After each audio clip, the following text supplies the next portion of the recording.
Merci. Donc, bonsoir, chers téléspectateurs, chers amis, chers collègues, chers camarades. À l'occasion de la commémoration du 69e commémoration du congrès de la Soumam, Riposte Internationale organise une thématique ô de combien importante, l'organisation du congrès de la Soumam 1956. Il faut savoir que novembre 54, Soumam 56, février 2019, c'est la même trajectoire historique. Ça restera, et le même serment. Le 1er novembre 54, le lancement de la Révolution. Le 20 août 1956, à Ifri, dans la Soumam, c'est le prolongement. C'est la structuration de cette révolution qui a jeté les fondements d'un État algérien, de l'État algérien, post-indépendance. Et le 22 février 2019, parce qu'on est toujours dans la continuité historique, dans le même combat, dans le même serment, c'est le peuple qui a repris le flambeau. Le combat n'est pas encore fini et ne finira jamais tant qu'on n'a pas construit un État de droit, un État démocratique, de citoyenneté. Donc le congrès de la Soumam, c'est le prolongement du 1er novembre 54. C'est l'affirmation de la primauté du politique sur le militaire et un État civil et non militaire, non théocratique et démocratique et social. Donc on va essayer un petit peu de débattre sur cette thématique avec Mohamed Bakir sur le congrès de la Soumam. Parce que je pense qu'il faut s'en inspirer pour construire un État moderne. L'inspiration, qu'on le veuille ou non, doit incessamment ou doit impérativement passer par le congrès de la Soumam. Je le dis, je le redis, je le répète, le congrès de la Soumam, c'est le prolongement de 1er novembre 54 et le Hirak de 2019, c'est aussi quelque part, c'est le prolongement aussi du congrès de la Soumam 56. On est dans le même combat. Le combat n'est pas fini, il va falloir le finir. Il sera fini quand on aura la capacité de construire un État démocratique, un État de droit. Mohamed, le congrès de la Soumam. Alors, comment ça a été organisé, cette idée ? Je fais partie de ceux et celles qui disent une révolution, qu'elle soit verticale ou horizontale, à tout moment, il faut la structurer. Et le congrès de la Soumam, ceux qui sont derrière, Abban Ramdal, l'Arbi Ben Mehdi et d'autres militants qui ont eu ce courage, ce talent. Comment structurer la révolution? Alors, qu'en est-il du congrès de la Soumam? Le congrès de la Soumam, c'était un moment incontournable dans le cheminement de la guerre d'indépendance. D'abord, il faudrait qu'on remonte un petit peu plus loin. L'idée de novembre n'est pas une improvisation. Novembre, c'est l'aboutissement d'une réflexion dans le mouvement national. Après les événements de 1945, il y avait deux options au niveau du mouvement national. Il y avait une option, disons, participationniste, politique, l'espoir par le jeu politique au sein de la structure coloniale, mais on appuie sur la Ligue arabe, puisqu'il y avait déjà des nations arabes qui avaient acquis leur indépendance. Donc, par la combinaison des deux, il y avait l'idée d'aboutir à une indépendance. Mais il y avait aussi une autre opinion qui était celle de dire que l'indépendance ne peut être acquise que par le combat, un combat déterminé, donc une lutte armée. L'étape décisive dans cet échange, c'est le comité central élargi de Zedine, en 1947, si je ne me trompe pas. Donc au moment de Zedine, ça a été tranché que le combat ne peut être, le combat décisif ne peut être qu'au travers de la lutte armée. Et c'est de là que l'organisation secrète est née, l'OS. Que l'OS est née. Donc l'OS, c'était l'idée de coopter un certain nombre de militants, les éléments les plus certains, les plus sûrs, les plus aguerris, les plus disponibles à la lutte, et de préparer les premiers noyaux pour pouvoir entamer la lutte armée. Malheureusement, en 1950, il y a eu une cassure, puisque l'organisation secrète a été démantelée. Elle a été démantelée et beaucoup d'indices montrent que son démantèlement est parti de l'intérieur du PPA-MTLD. Ça veut dire que l'organisation a été donnée en vérité. Les militants se retrouvent soit en prison, les militants de l'OS se retrouvent soit en prison, soit abandonnés à eux-mêmes dans la clandestinité et dans le dénuement le plus total.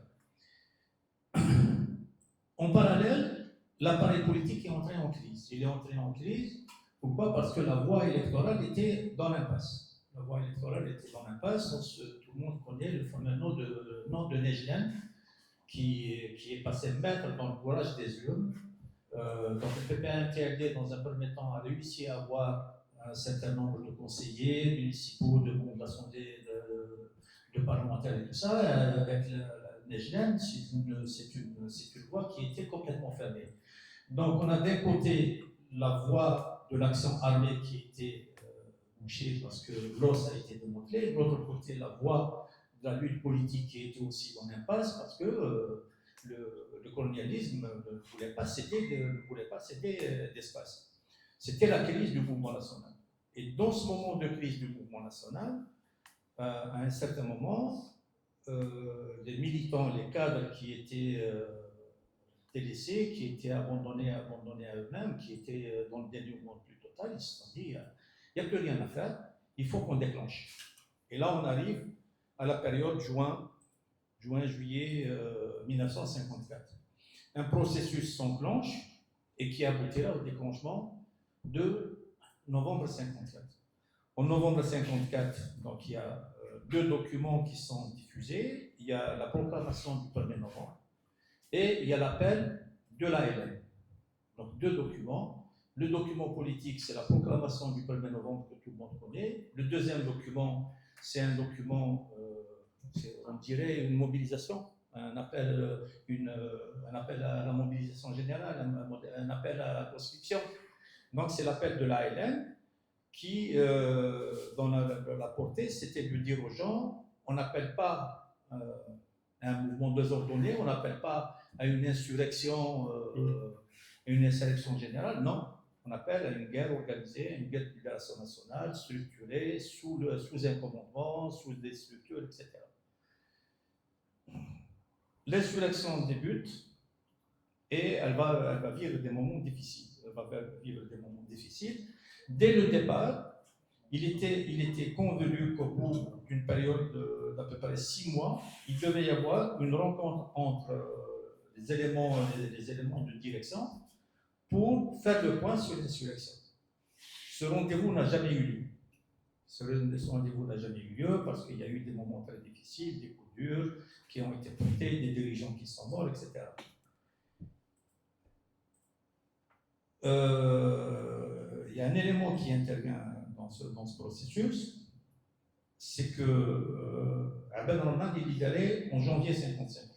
Abdel Rahman a été arrêté en 1950, avec d'autres cadres. En février 1955, pardon. En janvier 1955. Janvier 1955. Et il est libéré en janvier 1955.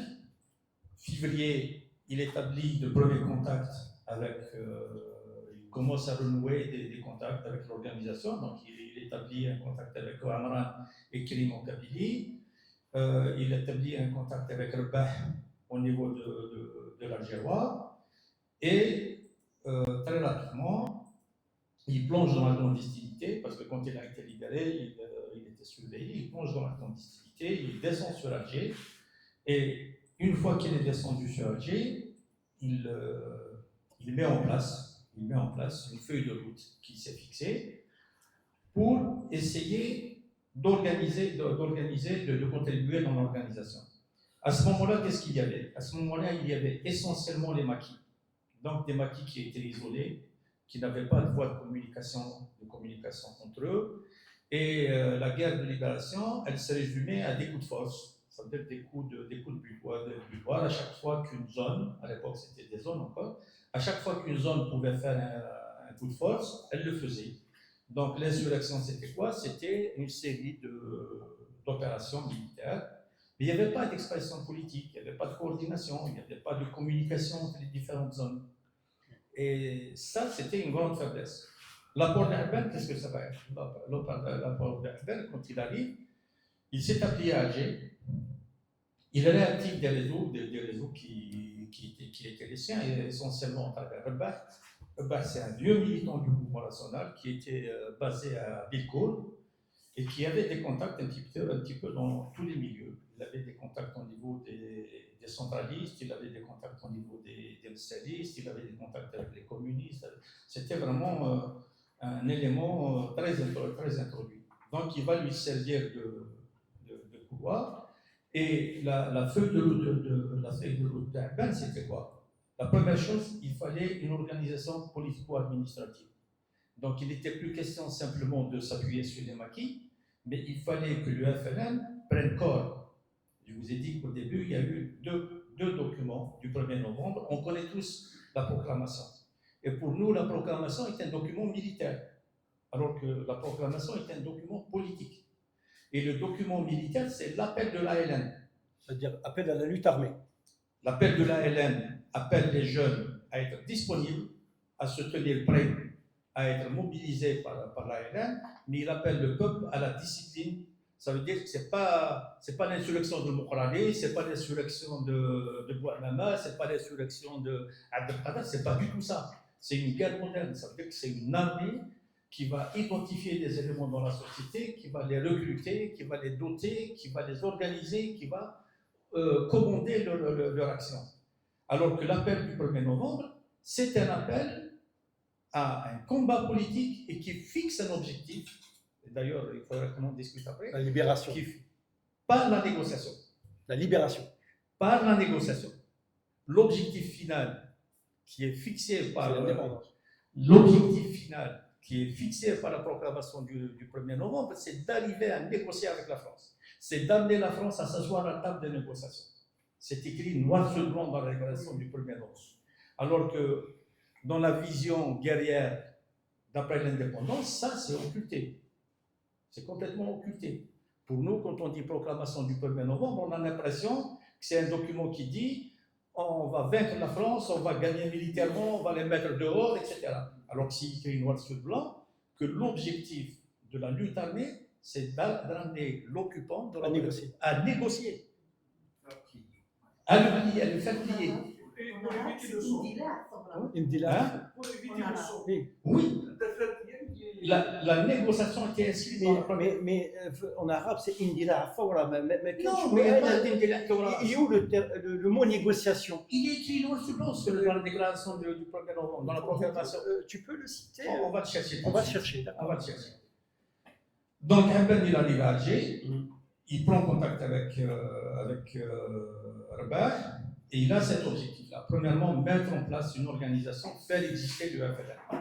Et le premier tract du FLN, qui va paraître en mai-juin 1955, c'est la première fois que le FLN s'exprime sur le terrain politique. C'est plus des attentats, c'est plus des opérations militaires, c'est plus des maquis, mais c'est le FLN qui s'exprime en tant qu'organisation politique. Il s'exprime sur la légitimité de la lutte armée, il s'exprime sur les objectifs de la lutte armée, mais il s'exprime en tant qu'organisation politique. En quelle année? 1955. 1955, mai-juin. Entre mai et juin. Donc c'est le premier tract qui sort. Ensuite, il va avoir d'autres expressions. Il va s'adresser aux différentes communautés. Il va s'adresser.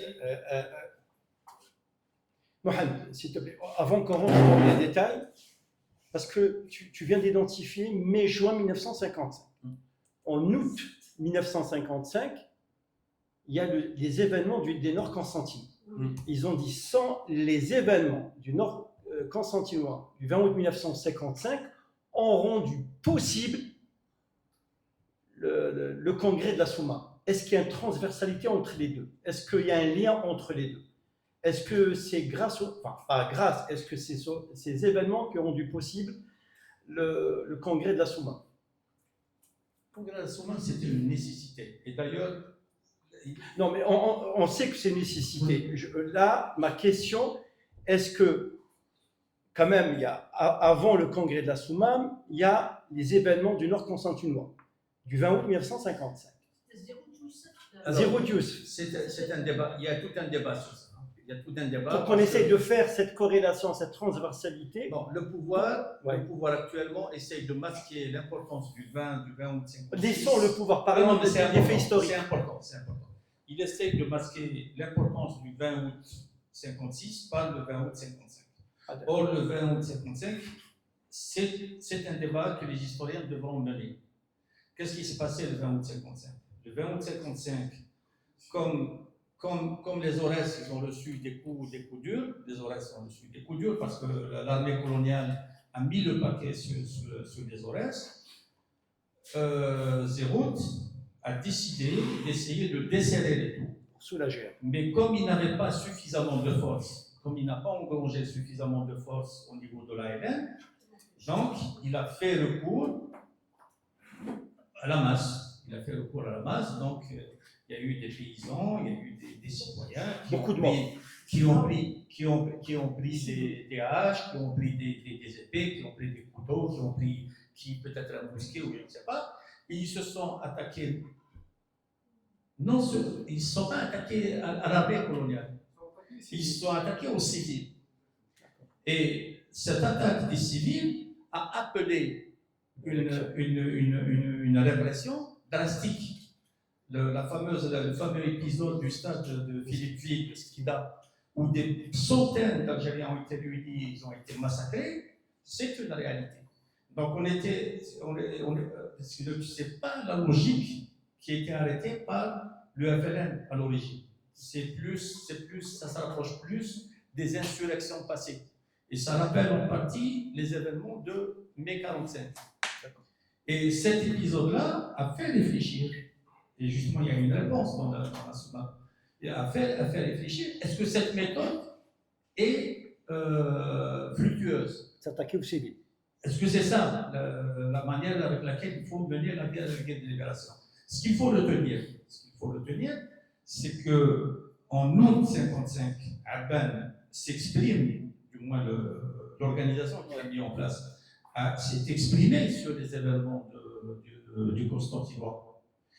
Il a condamné la répression coloniale. Publiquement, il n'y a jamais eu de critique directe sur la méthode qui a été utilisée par Zérout.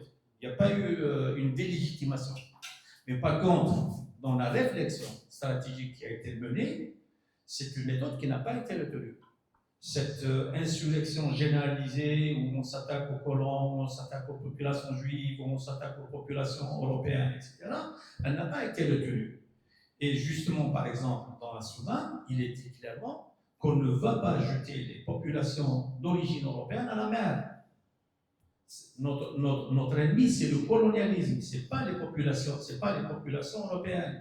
Et dans le travail de propagande qui a été assumé par le FLN, mis en place par Aban, il y avait des lettres qui étaient écrites en direction des populations juives, en direction des populations européennes. Il y a eu un appel aux populations juives pour rejoindre la lutte armée, la lutte de libération nationale. Il y a eu un appel en direction des populations européennes, en direction de l'Église d'Algérie, en direction du consistoire juif. C'est tout un travail qui a été fait parce que c'était une logique, disons, de délégitimation du colonialisme. Mais en tenant compte des populations qui étaient présentes sur le territoire. Donc, pas de délégitimation du 20 août 55, mais par contre, la méthode du 20 août 55 n'a pas été retenue. Lorsqu'on voit les résolutions... Parce que Zérout avait organisé le 20 août 55 par lui-même. L'organisation n'a pas été faite par... C'est pas une question de personne, c'est une question de méthode. C'était par surprise. Oui, mais c'est pas une question de personne, c'est-à-dire qu'on ne peut pas juger les personnes. Mais par contre, on peut débattre des méthodes. Quelle est la méthode de lutte qu'on adopte? Est-ce que la méthode de lutte, c'est une méthode de lutte? Il n'a pas eu le temps de préparer une méthode ou quoi que ce soit, c'était par surprise. Non, il faudrait qu'on prenne du recul. Oui, Il faut qu'on prenne du recul. Il n'est pas question de discuter est-ce que Didouche était bien ou n'était pas bien, est-ce que Abben était bien. On ne parle pas de personne, on parle de méthode.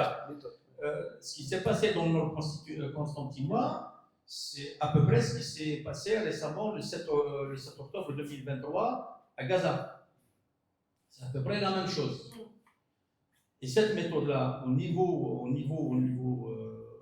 de la guerre de libération nationale, n'a pas été retenue.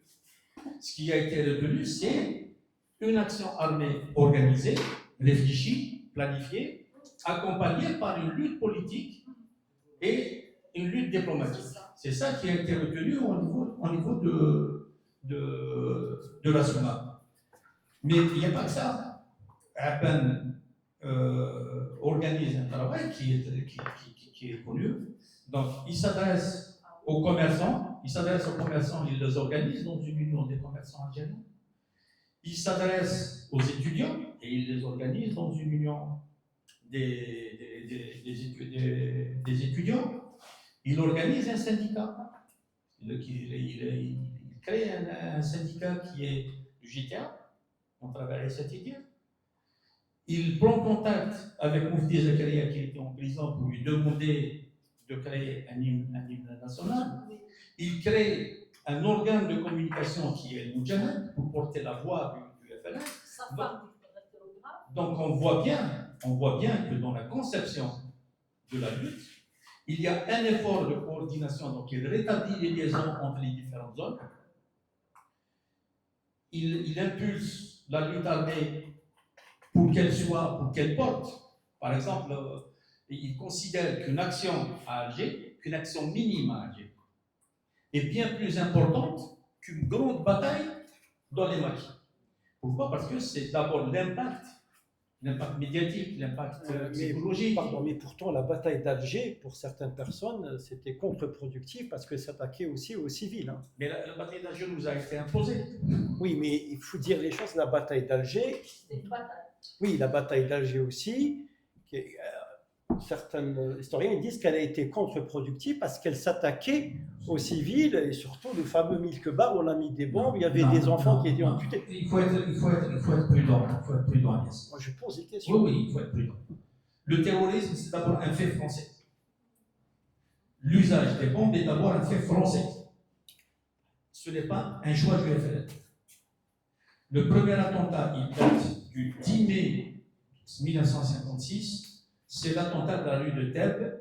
C'est 2 commissaires de police qui ont placé une bombe à la Casbah, au milieu de la Casbah. Ce n'est pas le FLN qui a exercé le terrorisme en premier. C'est un fait historique. Donc la propagande qui est faite que le terrorisme est un fait inné au niveau du FLN est un mensonge colonial. C'est un mensonge colonial.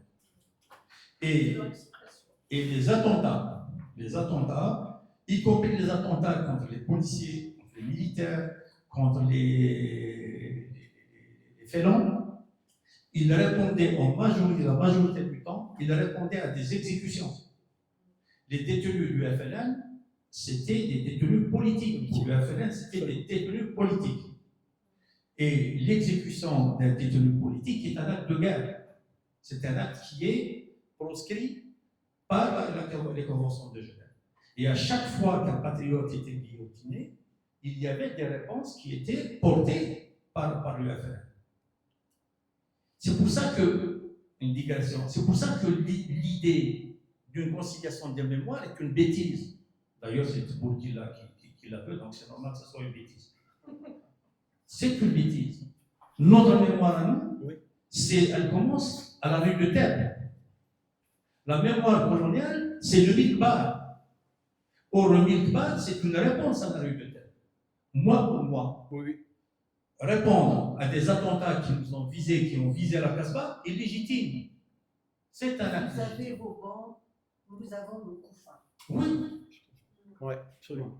Et répondre à une exécution d'un patriote qui est protégé par les conventions de Genève est un acte légitime. Quel que soit le moyen utilisé, c'est un acte légitime. Donc, Milkebar est la réponse à la rue du Thèbes. Tous les attentats du FLN sont des réponses à des agressions coloniales. Alors, pour rester sur le congrès de la Soumane, Aben, il reprend quasiment la même démarche que ce qui s'est passé entre juin 54 et novembre 54. Qu'est-ce qui s'est passé entre juin 54 et novembre 54? C'est le comité CRUA, Comité révolutionnaire pour l'union et l'action. Avec une différence. C'est que les 22, en entamant le travail du CRUA, ils ont conçu ce travail-là comme une tentative de dépassement de la crise du PPA-MTLT. Ça veut dire que c'est à l'intérieur du PPA-MTLT qu'ils ont essayé de dépasser la crise du mouvement national. Ils ont essayé de concilier entre les centralistes et les nationalistes. Aben fait le même travail à partir de mai-juin 55. Il fait le même travail. Mais il le fait dans une autre logique. Il n'essaye pas de dépasser la crise du PPA-MTLT. Il essaye de dépasser la crise du mouvement national algérien. Ça veut dire que pour lui, il fallait non pas unir les nationalistes avec les centralistes, il fallait unir tous les détachements du mouvement national. Il fallait gagner les ulama, il fallait gagner les communistes, il fallait gagner les nationalistes, il fallait gagner... Justement, Mohamed, sur cette question très importante, ce qu'il dit Mohamed Cherif, j'ai lu dans un livre, je crois que celui de Ali Yahya Abdelnallah Yarhamou, que Bennaï a tenté de réunir et réconcilier Klimi Bellounis, dont il avait été leur ancien responsable dans le PPA. Et c'est la vraie raison pour laquelle, après, je voulais savoir pourquoi... Il ne voulait pas réunir. Pourquoi il ne voulait pas réunir? Il ne voulait pas réunir. Mais la raison... Il ne voulait pas réunir. Mais pour quelle raison? C'est un peu un témoignage qui est ouvert. Bennaï était le chef du district de Kabylie, qui est un district très important. Sur les Harbi dit que sur les 30 000 militants du PPA-MTLD, 11 000 étaient dans le district de Kabylie. Et Bennaï était le chef du district de Kabylie. Bellounis était sous ses ordres. Bellounis, c'est Barjnaï. C'est Barjnaï. Et quand il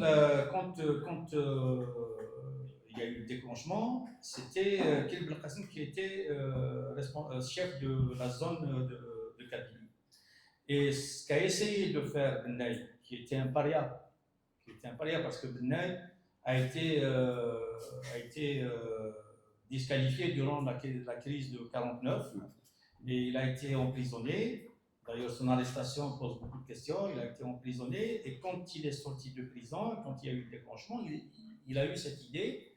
Il a pris contact avec le commandement de la zone 3 en leur disant voilà, moi Bellounis, je le connais, je peux le manipuler, donc je peux prendre contact avec Bellounis et le travailler pour le ramener au combat national. Ce que ceux qui étaient auparavant sous les ordres de Bennaï n'ont pas voulu, parce qu'ils ne voulaient pas que Bennaï revienne dans le jeu, c'était leur ancien chef, s'il revient dans le jeu, c'est problématique pour eux. Et c'est comme ça qu'ils ont refusé, par la suite il sera liquidé par ces mêmes responsables.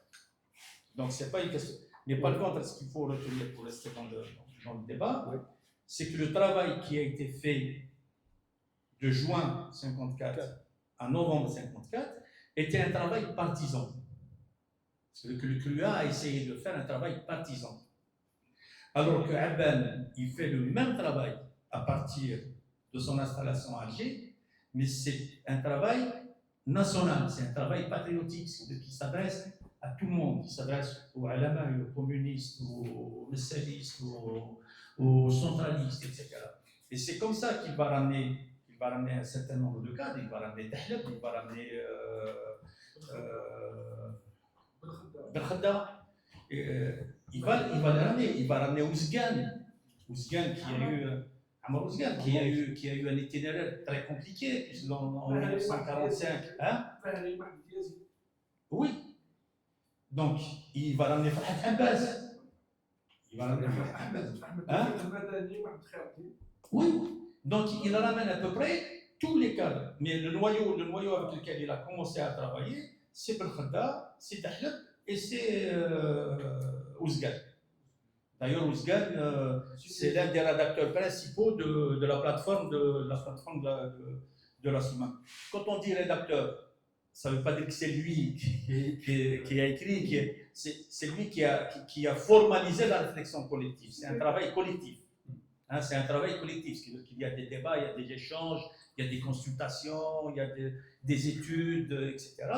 Et on arrive à formaliser des idées qu'on va concilier parce qu'il y a eu ce processus d'élaboration et de réflexion. C'est pas Juste une question, restant dans le débat. Est-ce que Abdel Ramdan ne voulait pas la réconciliation avec le MNA? Cette question-là, bien précise. On dit que quelque part aussi, il y avait un autre qui ne voulait pas la réconciliation avec le MNA. On évoque le nom de Khalid Belkacem, mais Abdel Ramdan ne voulait pas la réconciliation avec le MNA. Rien, niet. Abdel Ramdan avait une idée. Il disait: je ne veux laisser aucun Algérien pour le colonialisme.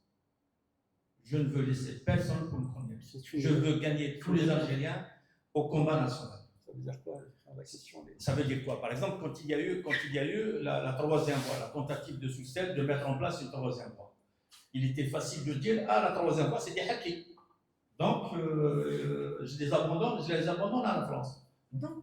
Il a discuté avec des gens qui étaient dans cette histoire de troisième voie, il les a retournés pour les gagner au FLN.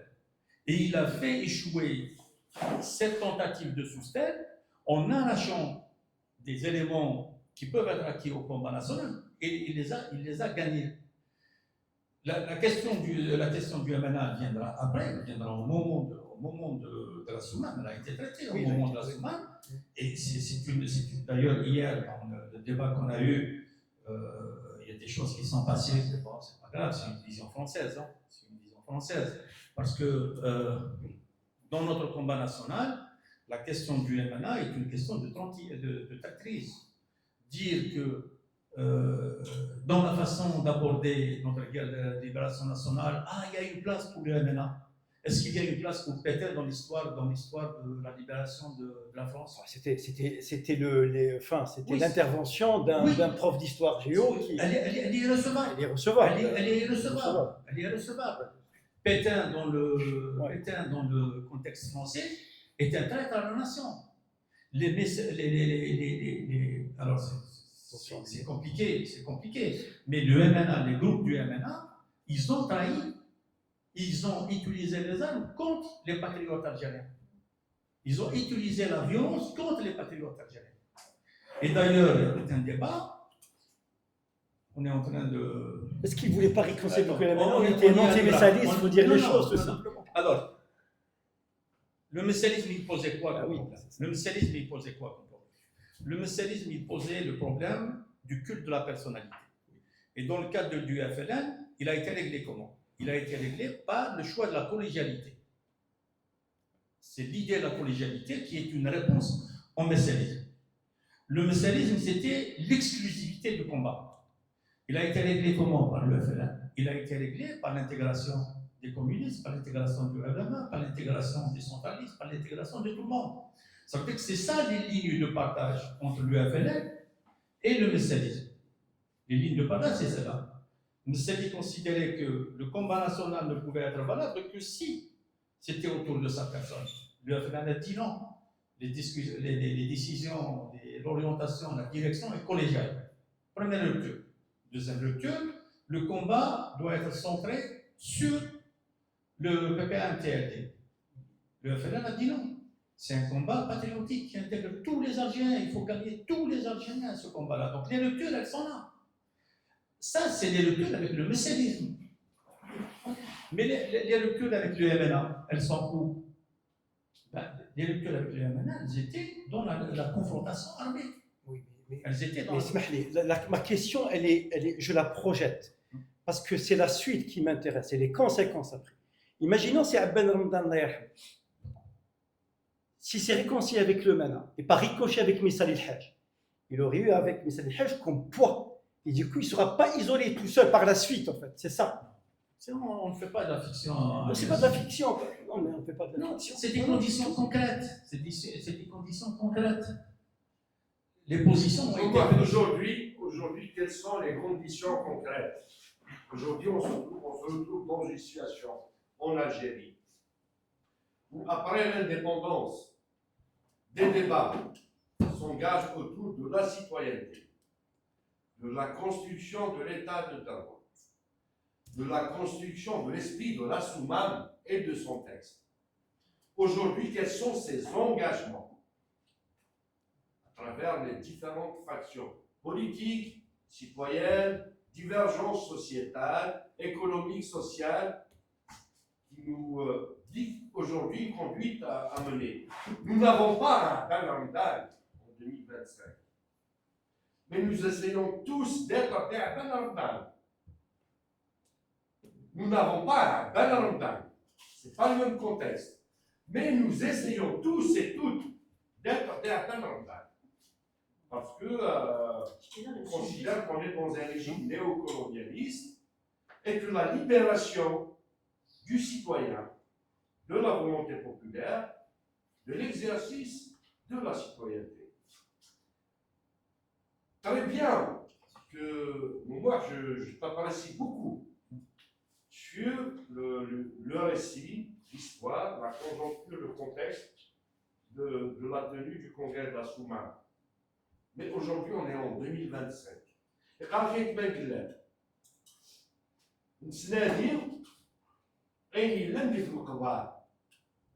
on cherche ce qui est dans les tombes, mais on ne cherche pas ce qui va nous unir en fin de compte. Notre avenir se trouve dans le passé, dans notre passé. Réellement. Notre avenir, c'est un fantasme, c'est incroyable. Nos fantasmes de l'avenir se retrouvent dans les tombes. Mais aujourd'hui, on est en 2025, avec le système algérien, avec la géopolitique, avec l'étoile nord-africaine, avec tous ces débats qu'on peut mener. Justement, en fait, on n'est pas otage du passé. En fait, on est en train de parler de comment le congrès de la Soumane s'est organisé, plus tard, on va dire comment s'en inspirer, quels sont les détails, comment ces hommes autour de Abdel Ramadan, ils ont pu mettre place dans un contexte très difficile. Justement, mais on va sortir du... On s'inspirer. Abdel Ramadan n'a pas fait dans l'exclusion. Oui, bien sûr. Et en 2025, on se trouve devant des situations d'exclusion. Oui, on va arriver. On reste dans l'esprit de la thématique. Abba n'a pas fait dans l'exclusion. Mais par contre, Abba a fait dans la clarté, dans la clarification. Si on suit une logique, disons, inclusive à l'extrême, ben c'est exactement la question que pose Elias. C'est-à-dire que pourquoi exclure les nationalistes, pourquoi exclure les gens du RNA? C'est déjà génial. Il faut les intégrer. Et pourtant, le rejet a été intransigeant. Parce que la question centrale, c'était de se positionner sur la façon de mener la lutte de libération nationale. Il n'y avait pas de demi-mesure, il n'y avait pas de réponse mi-figue, mi-raisin. Et pourtant, c'est des patriotes. C'est des gens qui avaient... des nationalistes. C'était des patriotes, ça n'existait pas en 1957. Les nationalistes. Absolument, c'est ça. Mais le concept de patriote n'existait pas en 1957. Désolé. Nationaliste, ça existait. Patriote, non. D'accord. Donc c'est dans la clarté. C'est-à-dire qu'une fois que les bases sont posées, on sait qui est dans le cercle vertueux et on sait qui est en dehors du cercle vertueux. Et il n'y a pas de demi-mesure. Il y a la fameuse note qui a été signée par les membres du CCE et les chefs de wilaya, où c'est un débat, hein. J'ai ma façon de voir, j'ai mon opinion dessus. La note traite trois problèmes. Elle traite le premier problème, c'est l'intervention des villages kabyles, des comités de village, dans la gestion du FLN dans l'immigration en France. C'est-à-dire que chaque village intervenait pour récupérer les cotisations, savoir qui était fidèle, etc. Et chacun, parce que notre immigration ici, elle était organisée autour des villages. Et chaque village, il avait ses lieux d'établissement, parce qu'il y avait des hôtels et tout ça. Quand tu prends les gens de Michelet, ils sont à Saint-Denis. Quand tu prends les gens de Front National, ils sont peut-être à Aubervilliers, etc. Et c'était géré de manière communautaire. Et les comités de village essayaient d'avoir la main dessus. La première résolution, c'était de dire les comités de village n'ont plus à intervenir. La Fédération de France doit gérer tout. C'est la Fédération de France qui gère tout, qui ramasse les cotisations, qui organise les cellules, qui les gère, etc. Premier élément. Deuxième élément, c'était d'asseoir l'hégémonie du FLN. D'asseoir l'hégémonie du FLN sur la diaspora. Ça a été formulé comment? Ça a été formulé par la liquidation des messélistes et des berbéristes. Liquidation, c'est un terme politique. On liquide un courant. On dit, il y a un courant révisionniste, on dit il faut le liquider. Ce courant, il faut le liquider, il faut le disqualifier, il faut qu'il disparaisse. Parce qu'il faut asseoir l'hégémonie du FLN. Troisième élément du document, c'est les groupes MNA. Et sur les groupes MNA, la note elle est très claire. Elle pose la question à la Fédération de France, est-ce que vous êtes capable de venir à bout de ces gens-là, de les liquider, de les éliminer? Si vous n'êtes pas capable de les éliminer, on va vous envoyer des gens qui sont capables de le faire. Et là, on voit très bien qu'il y a différents niveaux. Il y a un niveau d'organisation, qui est celui de l'autorité sur l'organisation. Le deuxième élément est un élément politique. Donc, c'est l'hégémonie, comment asseoir l'hégémonie du FLN et il y a un troisième niveau qui est celui de la lutte armée, de la lutte fratricide. Il ne s'appelait pas ça, c'est de lutte fratricide, mais qui était incontournable. Mais si on est dans une logique inclusiviste, ben on va dire non, il faut inclure tout le monde. Il faut inclure tout le monde. Pourquoi est-ce que les groupes du MNA étaient exclus? Parce que les groupes du MNA n'étaient pas dans le consensus patriotique. Ils n'étaient pas dans le consensus patriotique. Ils considéraient que le combat qui était mené par le peuple n'était pas légitime. Il n'était pas légitime pourquoi? Parce que le chef ne l'a pas décidé. Parce qu'ils ne sont pas sous l'autorité du parti. Mais justement, j'essaie de faire cette corrélation il faut dire les choses, je ne sais pas si il faut dire les choses, ou il faut le dire sans tabou. Même l'Arabi ibn Mehdi, il a contribué à éliminer les messalistes à Alger et par conséquent pour créer la fameuse zone autonome d'Alger. La création de la zone autonome d'Alger, elle est née sur les cendres de l'élimination des messalistes à Alger. Y compris en France. Il y avait la fédération du PP interdit. Il y avait la fédération du PP interdit qui était assise. Donc la question, on a un groupe politique qui a décidé de déclencher la lutte de libération nationale. C'est l'UFR. Il a décidé d'engager la lutte de libération nationale. Ce groupe, soit il décide d'asseoir son hégémonie, donc de gagner les Algériens, de gagner des cadres militants à sa ligne politique. Soit il va faire dans, je ne sais pas quoi, est-ce que tu peux? Il n'y a pas est-ce que tu peux dans ces questions-là. Moi, je suis convaincu qu'il faut déclencher, qu'il faut mener la lutte jusqu'au bout.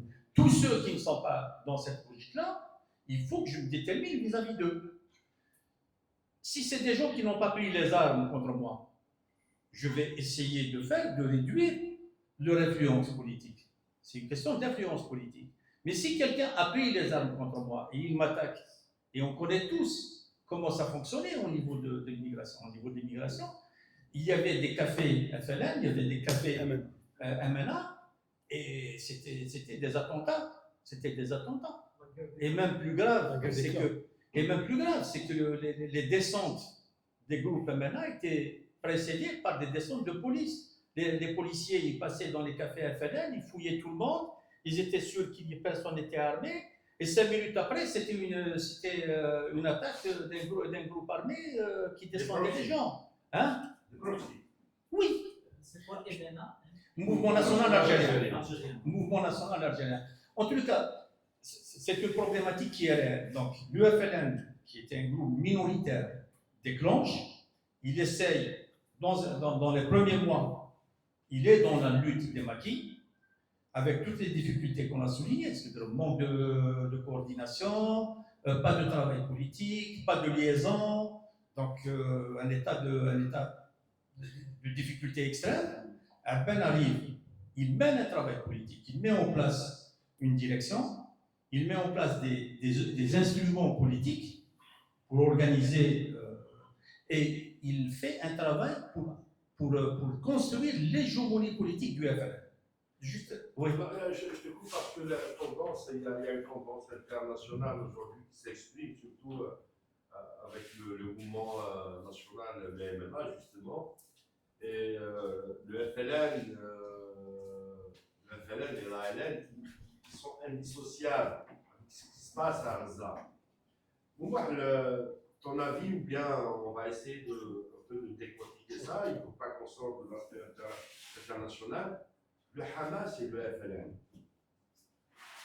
Le Hamas à Gaza et d'aujourd'hui et le FLN de la guerre de libération nationale en Algérie. Est-ce qu'il y a des similitudes politiques, militaires, de résistance? Que pense Mohamed Bekir? C'est une bonne question. C'est très simple, pour moi c'est très simple. Pour moi c'est très simple, je peux me mettre le lapidaire sur ça. À Gaza c'est le 20-55. À Gaza c'est le 20-55.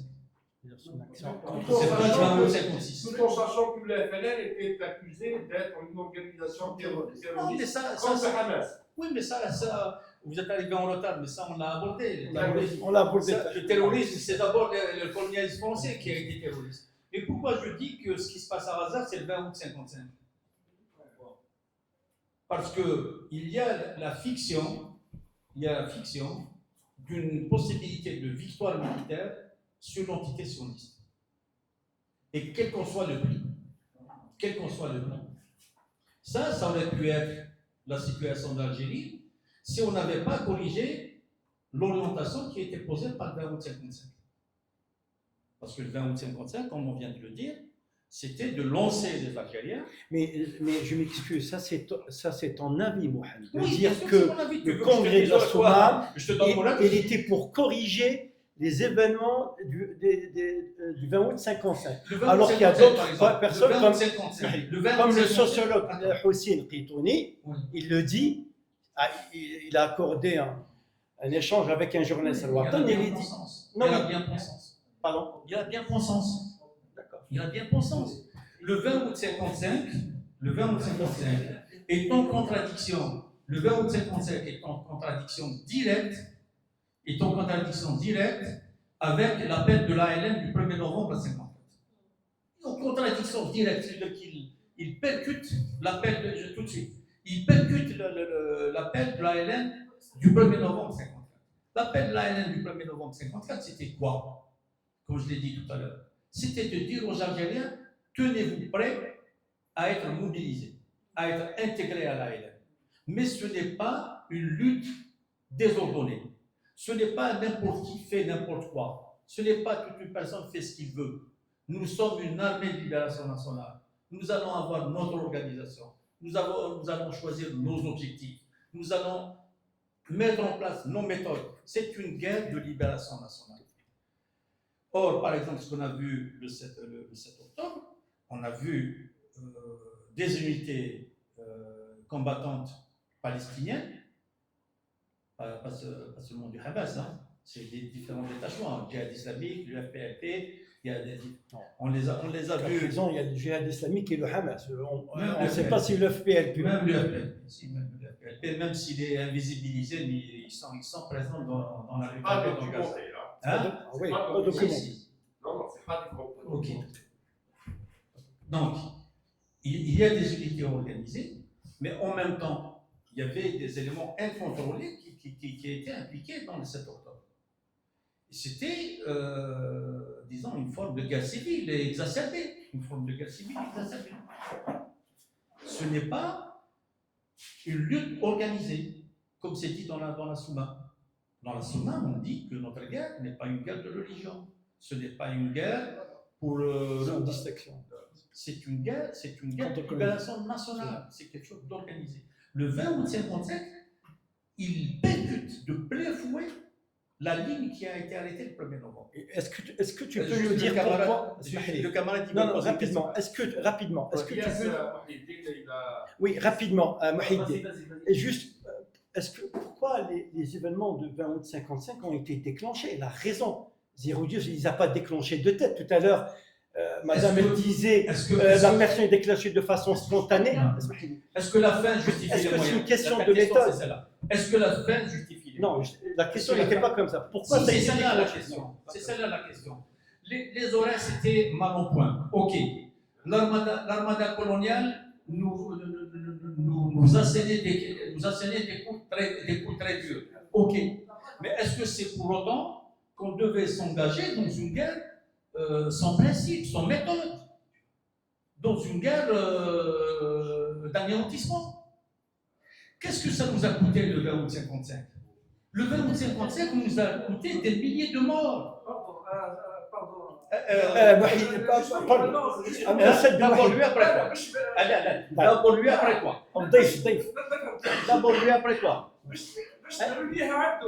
d'abord lui, après quoi, s'il te plaît. C'est une question de discipline. Le 20 août 1955, c'est à l'occasion de Nicaragua, l'occasion de la révolution du peuple du roi du Maroc, c'est ça? Non, c'est le jour de son exil. C'est la date de son exil. C'est ça. Mohiddin. Juste par rapport, je crois que méthodologiquement, je crois éviter de s'aventurer dans des comparaisons historicistes. Entre la révolution algérienne, ce qui se passe actuellement là. Je crois qu'il vaut mieux ne pas s'aventurer sur une méthodologie parce qu'on va nous allons entrer dans des spéculations. Je suis juste méthodologiquement, il ne faut pas entrer dans des spéculations de ce genre. Là, c'est ce que je comprends.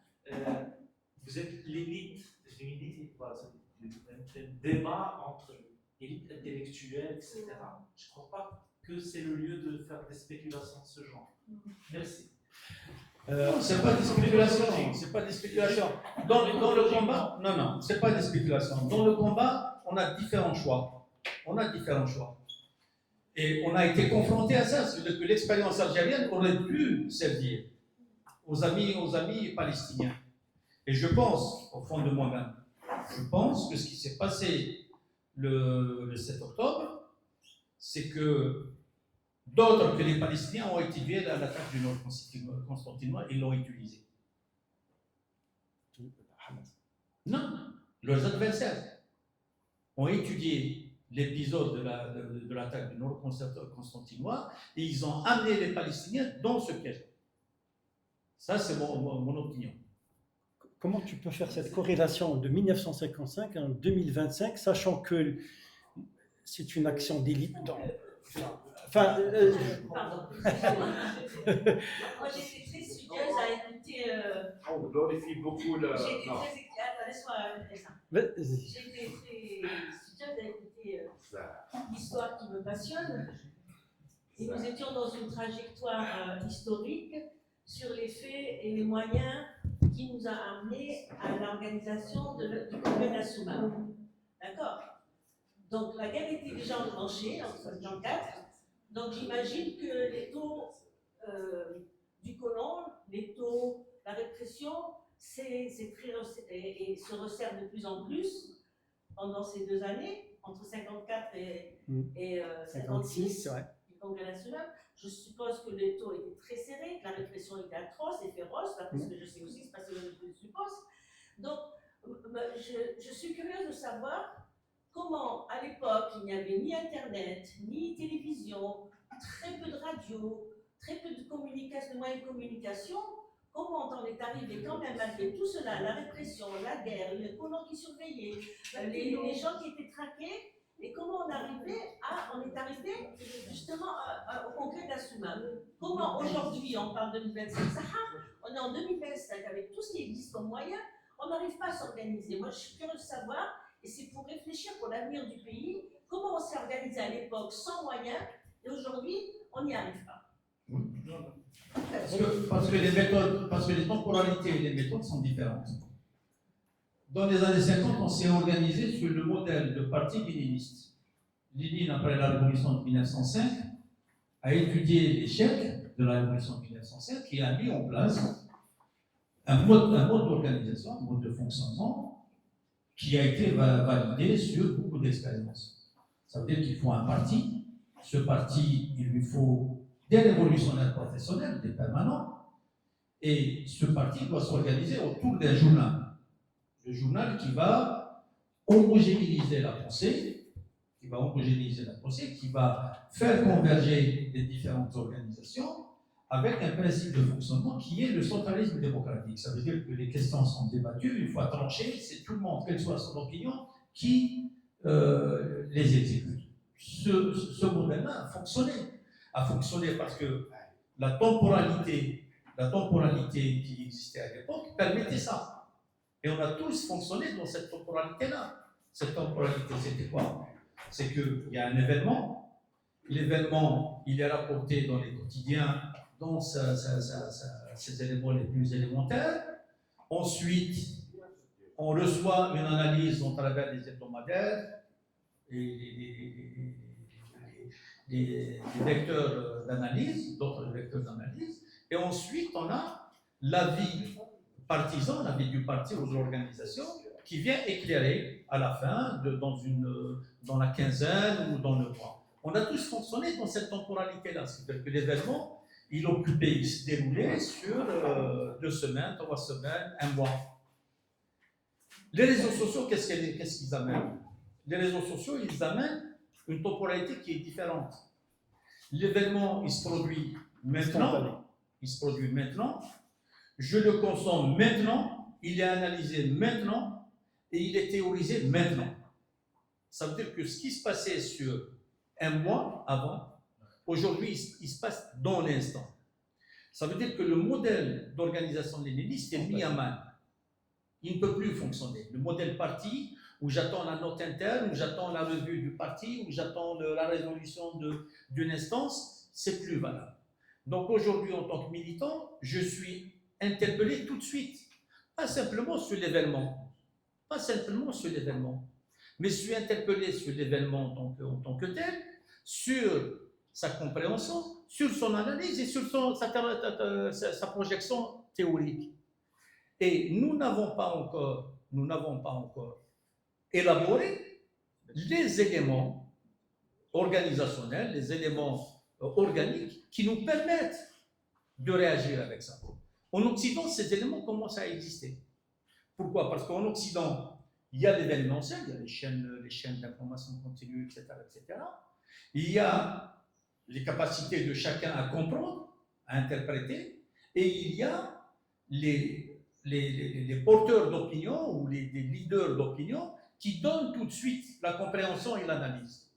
Ce qui fait qu'on fonctionne en réseau, toujours, et pas dans le cadre du parti léniniste. On fonctionne en réseau dans le cadre de la société de l'instantanéité. Dans nos sociétés, on n'a pas encore ça. Est-ce qu'on a des leaders d'opinion? On ne les a pas forgés. Je suis d'accord. Est-ce qu'on a des espaces d'éclairage, des pages? On va considérer que, par exemple, je vais dire, les islamistes, par exemple. Les islamistes, quand ils se posent une question, quand une question est posée, ils vont sur la page de, comment il s'appelle le Louquin, là, le Louquin. Non, le chef de Mitrali en Algérie. Ferkouch. Ils vont sur la page de Ferkouch, ils ont la réponse tout de suite. Ce que vous avez dit, fais-toi, le matin il y a un problème qui se pose, la Chine il dit non, fais-toi. Ou fret. Nous, on n'a pas encore ça. Ça veut dire qu'on n'a pas produit des espaces où moi, je suis interpellé sur une question, je la digère à mon niveau, je l'interprète à mon niveau, et je sais que je vais sur tel blog, je vais sur la chaîne de Jean-Luc Mélenchon, je comprends ce qui se passe, je vais sur la fondation Jean Jaurès, je sais ce qui se passe, je vais même sur un blog, sur un think tank de droite, je comprends ce qui se passe. Ça, on ne l'a pas encore. Ça veut dire que le monde a changé. Le monde a changé et nous, on n'a pas encore on ne s'est pas encore adapté. On l'a vécu dans le Hirak. Ça, on l'a vécu dans le Hirak. Dans le Hirak, les gens n'attendaient pas de consigne.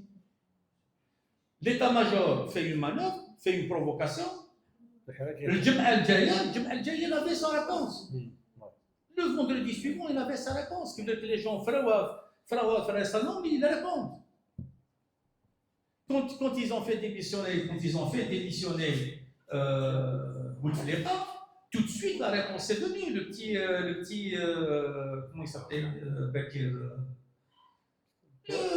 Pizzaïolo. Oui, tout de suite il a donné la réponse. Donc, c'est ce mécanisme-là qu'en tant que militants politiques, nous n'avons pas de souci de les faire. Pourquoi? Parce qu'on fonctionne encore dans l'ancien schéma.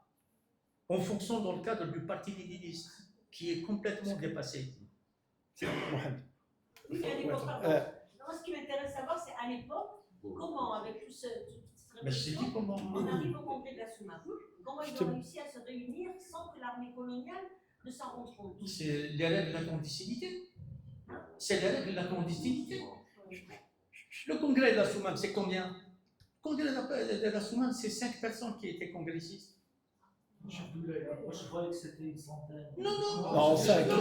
En tout. Bon, il y avait des centaines de personnes qui étaient concernées. Et qui étaient les 7 centaines de personnes qui étaient concernées? Il y avait les congressistes, il y avait les suppléants des congressistes qui étaient une quinzaine ou là, il y avait le secrétariat qui devait être une dizaine de personnes, et il y avait toute la sécurité, les unités qui sécurisaient le truc, et c'était réparti sur plusieurs villages. C'était réparti sur plusieurs villages avec toute la logistique qui était prise en charge par les villageois. Pour les nourrir, pour la sentinelle, etc. Donc, c'est pyramidal. Oui. Donc c'est vrai que ça a concerné des centaines de personnes, mais ce n'était pas un congrès comme on aurait l'idée d'aujourd'hui. C'est un congrès important. Pourquoi? Parce qu'il y a eu un travail de maturation. Il y a eu un travail. C'est pour ça, c'est pour ça que pour parler du congrès de la Soumane, on ne peut pas se limiter à août 56. C'est à partir de 55 que le congrès de la Soumane est en marche. C'est à partir de 55 qu'il est en marche. C'est dans les concertations avec les différents courants. C'est dans les différentes publications qui ont été faites. Avec les concertations. Oui. Voilà. Donc le congrès de la Soumane, la charte, le texte, l'initiative, l'organisation, c'est quelque chose qui était construit en amont, oui, avant, durant et après. Après, non. Après, il a été déconstruit. Justement, on Après, déconstruit par les autres, mais pas par les acteurs. Rissa, on va en parler. Juste une question. Restons dans la thématique du congrès d'Assouma. Tu peux nous dire ou nous expliquer, Je dis mon point de vue. oui, ton point de vue, le congrès, il a doté la révolution de 2 organes. Un organe d'organisation et de délibération. Le CRUA et le CE. Parle-nous de ces 2 organes, un petit peu dans l'histoire de... C'est tout le temps. Non, Non, c'était juste une remarque, une contextualisation qu'il a fait. c'est une remarque, hein, c'est ça? Vas-y. حبيت نولي شويه على نوع روح. معليش. chaque fois quand on parle de بين اول نوفمبر Oui. il y a 2 objectifs. L'objectif الاول c'est la libération. L'objectif الثاني لا وحده الشمال الافريقي. Oui. Jamais le discours officiel, ou alors les partis politiques, jamais on parle de 2e objectif de بين أول نوفمبر. بين أول نوفمبر إقامة توحيد الأقطار 3 لتونس الجزائر والمغرب.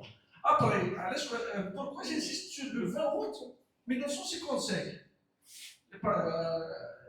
هذه فيها 5 حوايج. تفضل.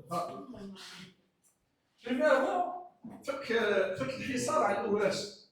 La part des 2. هضرناها. Oui. Deuxièmement, la propagande des Français comme quoi c'est une révolution légale. la nuit, c'est chaque année. Mais par contre, le 20 août 1955, à la 11 de la 12, c'est à 11 heures. Donc, c'est pas une révolution de chaque année. Donc, Choumonia, il a droit à c'est la solidarité avec le Maroc. ثورة الشعب والملك ذكر النفي ذكر الأولى للنفي محمد السادس إلى الجزيرة ما دارش هكا مانيش محمد الخامس السادس محمد الخامس. إلى ما دارش دونك مين غلطة لا فوت سي توشي لي سيفيل توشي لي سيفيل Mais donc, qui nous dit le 20 août 1956, pour moi, nous dit qu'il va à chaque fois, il parle de 2026. 2025. Non, 2011. Pardon. On a ça, à chaque fois qu'il parle de 2026, le centenaire, des caramiyat 6.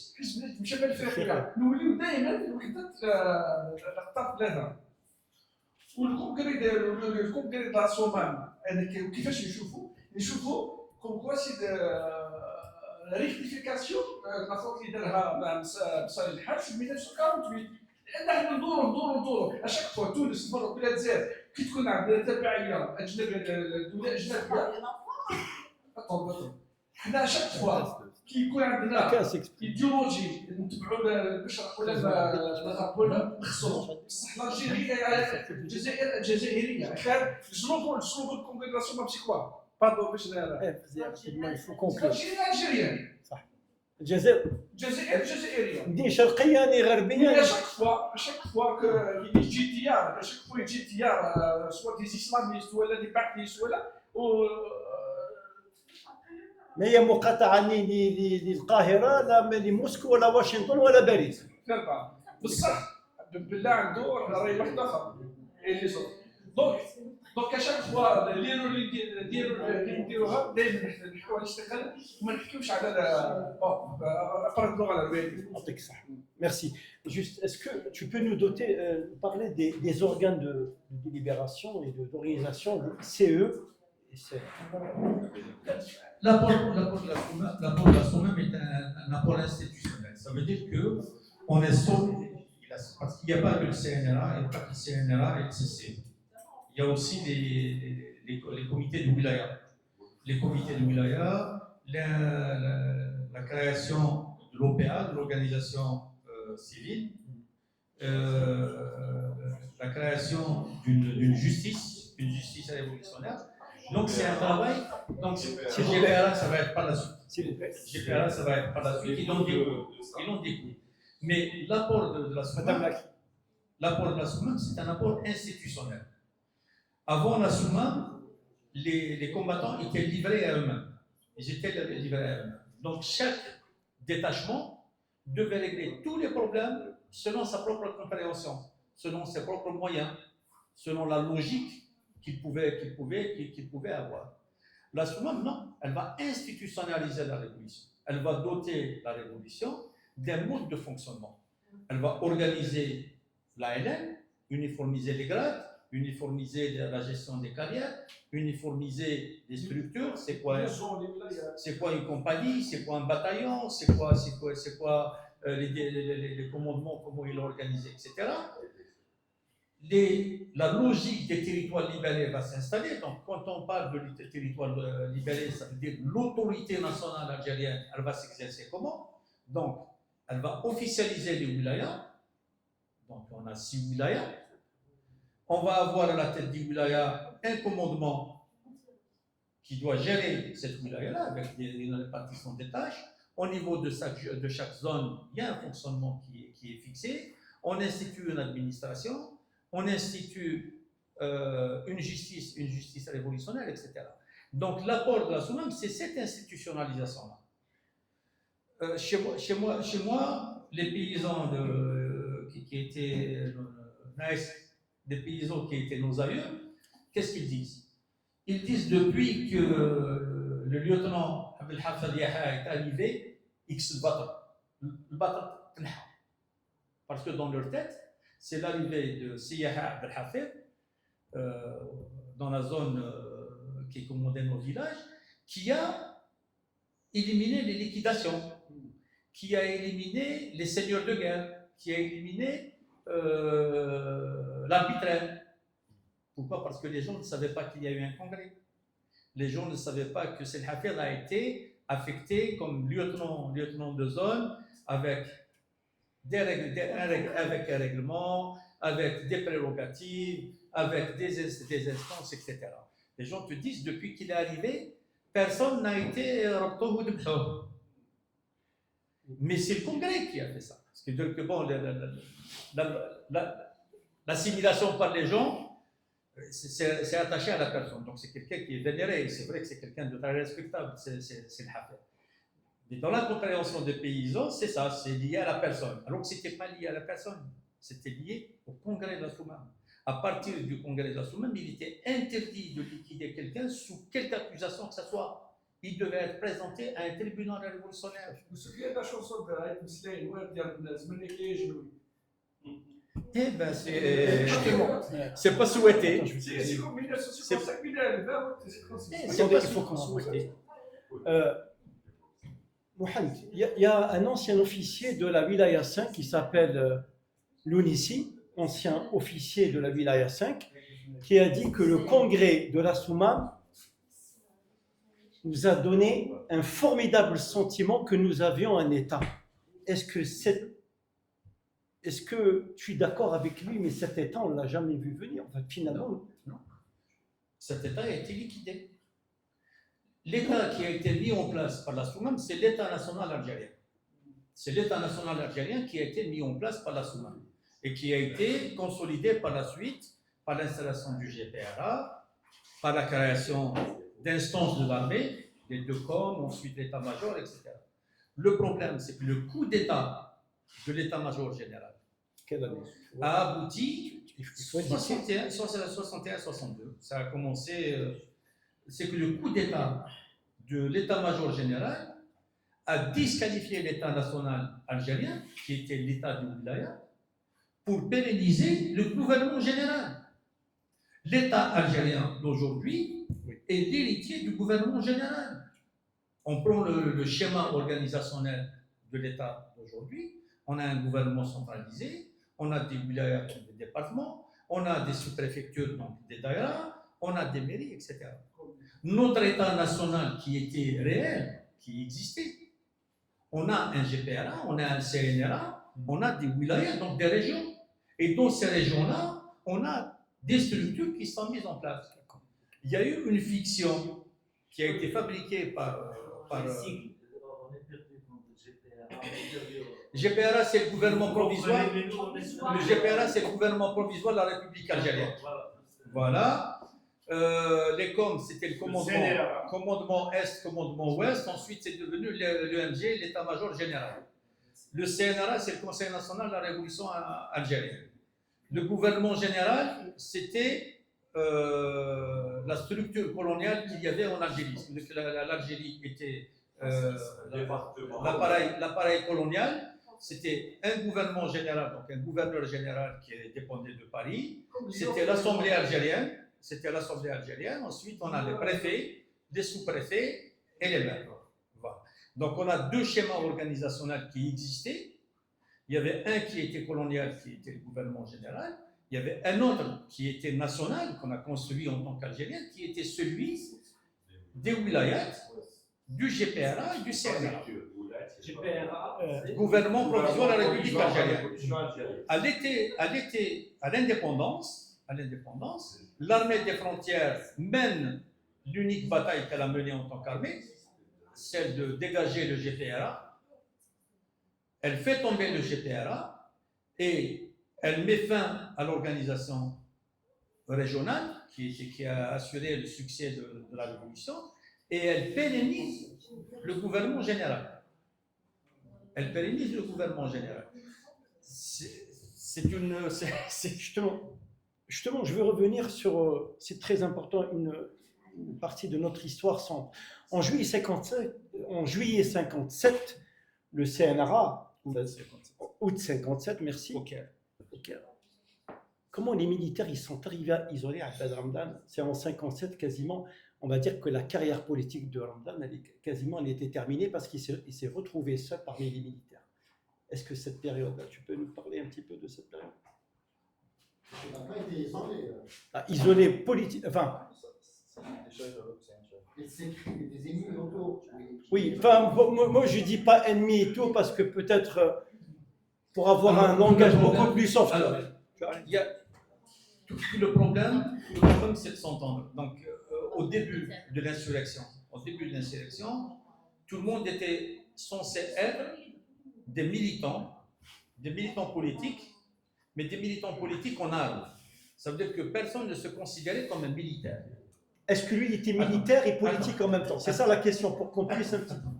Au début de l'insurrection, personne n'était censé se considérer comme un militaire. Tout le monde disait, moi je suis un militant, je suis un combattant algérien en armes. Je porte l'arme par nécessité, je ne suis pas un militaire. Mais il y a un moment où une mutation s'est faite. Il y a un moment où une mutation s'est faite, où une partie de ces militants en armes sont devenus des militaires. Et c'est ce moment-là qu'il faut essayer de situer.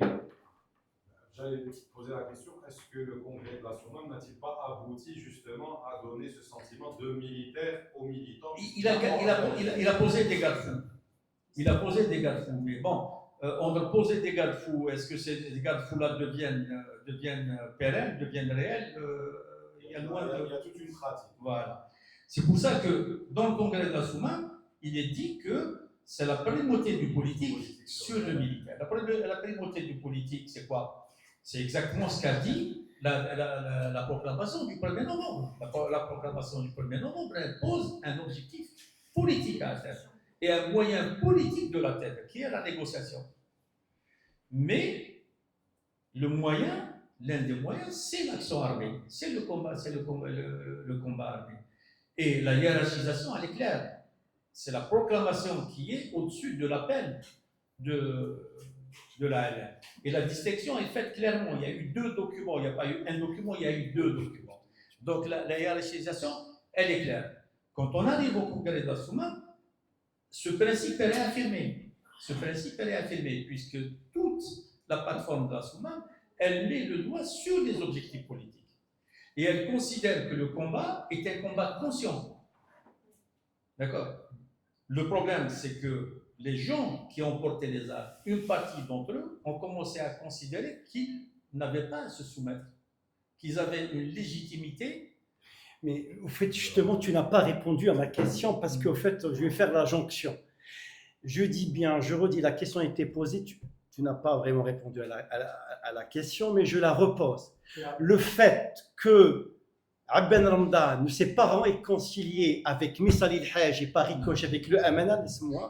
Attends, juste une question. Un poids, il s'est retrouvé isolé entre les militaires, il a été relégué à l'image de Belkhadda, de Perrine et Farhat Abbas, et du coup, quand on est civil, entouré par une meute de militaires, je vous laisse un peu la suite. Non, mais quelle était la question qui était posée? Non, quand on dit qu'il devait se réconcilier, c'est quoi se réconcilier? Quel était le cadre qui a été posé? Le cadre qui a été posé, c'est celui de l'indépendance nationale. Les moyens étaient clairs. Le moyen, c'était la lutte armée. Il fallait engager la lutte armée. Ça, c'était juste et c'était légitime. Quel était le but à atteindre? C'est une victoire. Est-ce que tu peux répondre? Non, je suis en train de répondre. Je suis en train de répondre. Quand tu poses un cadre politique, ce cadre politique, il inclut, il exclut. Et ça n'est plus là, j'aurais voulu qu'il soit là. Quand tu poses un cadre politique, il inclut autant qu'il exclut. Celui qui inclut, c'est celui qui adhère au fondement de ce cadre politique que tu poses. Celui qui exclut, c'est celui qui est en dehors de ce cadre politique que tu exposes. Aujourd'hui, quel est le cadre politique que nous posons? C'est le cadre politique d'un État de droit, d'une république démocratique et sociale. C'est un cadre qui est bâti sur la souveraineté populaire. La souveraineté appartient au peuple elle est inaliénable, elle appartient à aucune divinité, à aucune religion. C'est ça le cadre que nous posons. Non, non, tu me laisses terminer. Et celui qui veut une autre souveraineté que la souveraineté populaire telle que définie là, il est en dehors du cadre. Il est en dehors du cadre. Donc le messianisme d'hier, il était en dehors du cadre qui a été posé hier. Et les gens qui veulent une autre souveraineté, que la souveraineté citoyenne, c'est la souveraineté du peuple, ils sont en dehors du cadre. Ça, je réponds clairement. Non, non, bien sûr. Parce que cette histoire d'inclusion absolue, non, il faut qu'on inclue. Il n'y a pas à inclure. On doit définir le cadre que nous voulons, le cadre que nous posons. Et c'est à chacun de se déterminer. Celui qui considère que la souveraineté populaire, c'est le fait que le peuple s'exprime régulièrement, librement, qu'il a le droit de se tromper et qu'il a l'occasion de se corriger par la suite. Ça, c'est la souveraineté populaire. Celui qui me dit que la souveraineté populaire, c'est le vote marra wahda, c'est terminé, il n'est pas dans la souveraineté populaire. Il n'est pas dans la souveraineté populaire. Et je n'ai pas à l'inclure. Il est en dehors du cadre défini. Il est à combattre. Et c'est ça qu'il faut comprendre. Un cadre, il inclut sur la base des fondements qu'il définit. Mais il exclut sur la base des mêmes fondements. Ce qui serait pas correct, ce qui serait injuste, c'est de définir d'un côté des critères d'inclusion et de définir d'un autre côté d'autres critères pour l'exclusion. Ça, c'est pas juste. Ça, ce n'est pas acceptable. Quand on définit un cadre, ce qui inclut doit être les mêmes critères que ce qui exclut. Ça doit être les mêmes critères. Qui يقول لك واحد الحوكمة لله الشورى لأهل الرأي ماشي العامة ما عندهمش رأي الشورى ما تدمجش العامي تدمج ولا تعني أهل الرأي c'est une théocratie on ne peut pas l'appeler autrement. Et les gens qui se donnent le droit de définir le juste du pas juste, c'est un clergé. Et ça n'a rien à voir avec la République. Ça n'a rien à voir avec la citoyenneté. Ce qui nous est posé aujourd'hui, c'est la question que pose Harbi dans l'un de ses livres. Algérie, croyons aux citoyens. Est-ce qu'on veut faire un cadre citoyen dans lequel moi je ne m'intéresse pas à ce que pense une personne, mais il reconnaît qu'il ne peut pas disqualifier un autre citoyen, c'est qu'on définit une citoyenneté, et c'est ça qui est inclus, c'est la citoyenneté qui est inclus. Mais celui qui veut casser la citoyenneté, il se pose en dehors du cadre, il est exclu. D'accord? Ou bien est-ce qu'on veut créer une communauté de croyants? Et la communauté de croyants, elle n'inclut que les croyants, elle exclut tout le reste. C'est ça qui doit être clair aujourd'hui. Parce que cette histoire d'inclusion, sans exclusive, c'est ça les mots qui reviennent. Inclusive, sans exclusive, etc. Ça touche à cette question-là, il faut aller au fond du débat. Qu'est-ce que nous voulons construire? Une république démocratique et sociale. La république, elle implique l'égalité. La démocratie, elle implique la pluralité. Et la citoyenneté, elle donne les mêmes droits à tout le monde. Maintenant, si nous pensons que ce qu'il faut, c'est une communauté de croyants, c'est une autre logique. Donc pour toi, il ne faut pas inclure à tout prix, au fait. Les mêmes critères qui incluent doivent être les mêmes critères qui excluent. Même si tu as un choix. Mais il faut que ça soit clair. La question qui est posée à tout le monde, dans le cadre, dans le contrat social que nous devons mettre en place, comment se prennent les décisions? Comment elles se prennent? Quels sont les droits qui sont accordés à chacun? Est-ce que est-ce que صوت الرجل c'est le double de صوت المرأة? C'est clair? Est-ce que l'عالم, vous comprenez ce que c'est que l'عالم? C'est pas Einstein, non. C'est pas Einstein. Non, c'est pas Non, Einstein. enfin, Non. religieux. C'est le Bukhari. Bukhari. C'est voilà. هرب بالبخاري صحيح. إيه. Est-ce que العالم oui est-ce que العالم هو اللي يقرر على المجتمع؟ Après, nous, c'est Nao, c'est qu'un عالم. Non, Les extrêmes de son Fergus, pour être Fergus, actuel, Fergus. فركز.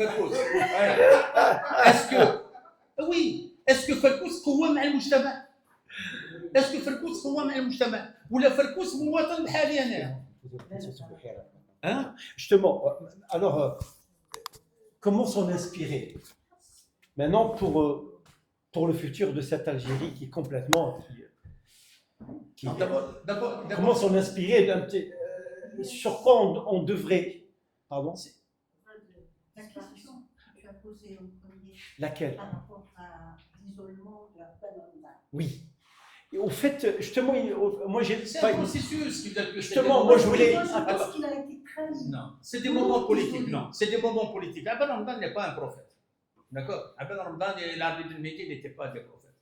La bataille d'Alger, c'est une expérience à étudier, à évaluer.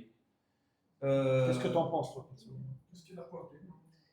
Ils ont été contraints. Ils ont été contraints à cette situation parce que l'armada coloniale, le système colonial, avait injecté les paras à Alger en leur attribuant les pouvoirs de police. Donc la pression sur l'organisation était très très forte. Et c'était toujours l'impact politique qui était recherché.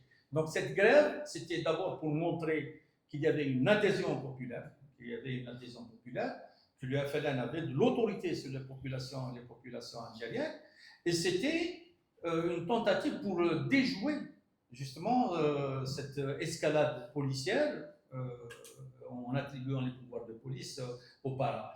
Est-ce que c'était un choix judicieux ou pas? Bon, il faut être dans l'époque pour on va pas faire de l'anachronisme. Mais ça a exposé l'organisation malheureusement.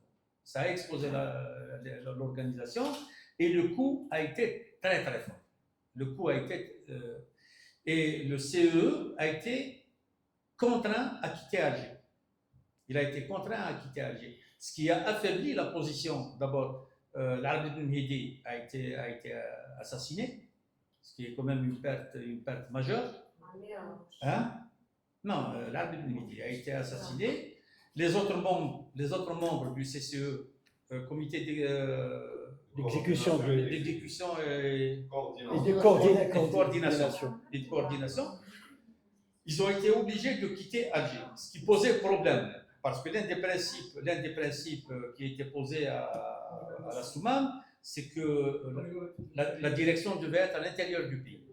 Et d'ailleurs, il y aura au moins 2 personnes qui vont mourir en disant qu'ils voulaient rentrer au pays. Il y a eu Abben qui est mort parce qu'il avait décidé de revenir sur le territoire national. Il y a eu le colonel Lotfi il y a eu le colonel Lotfi aussi en disant qu'il voulait rentrer au pays. Il a fini, il est mort dans des conditions que l'histoire va éclaircir. Et oui. Pour ne pas perdre le fil, je suis en train d'apprendre des trucs, un récit qui est un peu différent du récit que j'ai. Il est tout à fait différent. Ça, ce qui m'a beaucoup plu, c'est excellent, c'est pertinent. Juste, est-ce que là, vous êtes en train de nous dire que les résolutions du Congrès de la Soumam seraient pour vous une sorte de contrat social? Bien sûr. Bien sûr. Absolument. Ce qui veut dire qu'il y a 2 choses. Premièrement, il y a le mythe de l'opposition, que le Congrès de la Soumam serait opposé à la déclaration du 1er novembre. C'est faux. Ce qui est un mensonge. Tout à fait. Ce qui est un mensonge.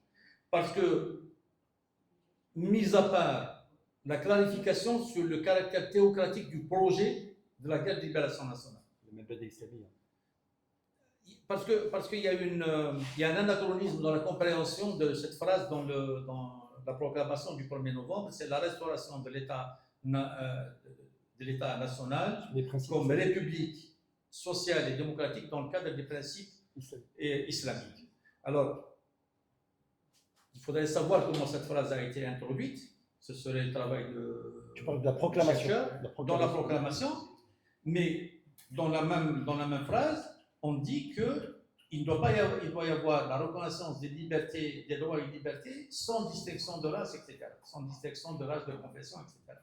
Et le Congrès de la Soumam va clarifier en disant que notre combat, ce n'est pas un retour vers la féodalité, ce n'est pas un combat pour une théocratie révolue, mais c'est un combat conscient pour une république démocratique et sociale. Le Congrès de la Soumam clarifie ces questions-là. Et à l'intérieur, de manière... Dans le texte de la Attends. Soumam, est-ce qu'il y a la théocratie? Bien sûr. Bien sûr. Est-ce qu'il y a la théocratie? Oui. Ben oui. Oui. Ben oui, Irissa. Ben oui. Et dans... À quel passage? Tu verras, tu jetteras un coup d'œil. Non, parce qu'il n'y a pas de théocratie Si, non, dans le texte, il n'y a pas de théocratie. Et qu'est-ce que je disais?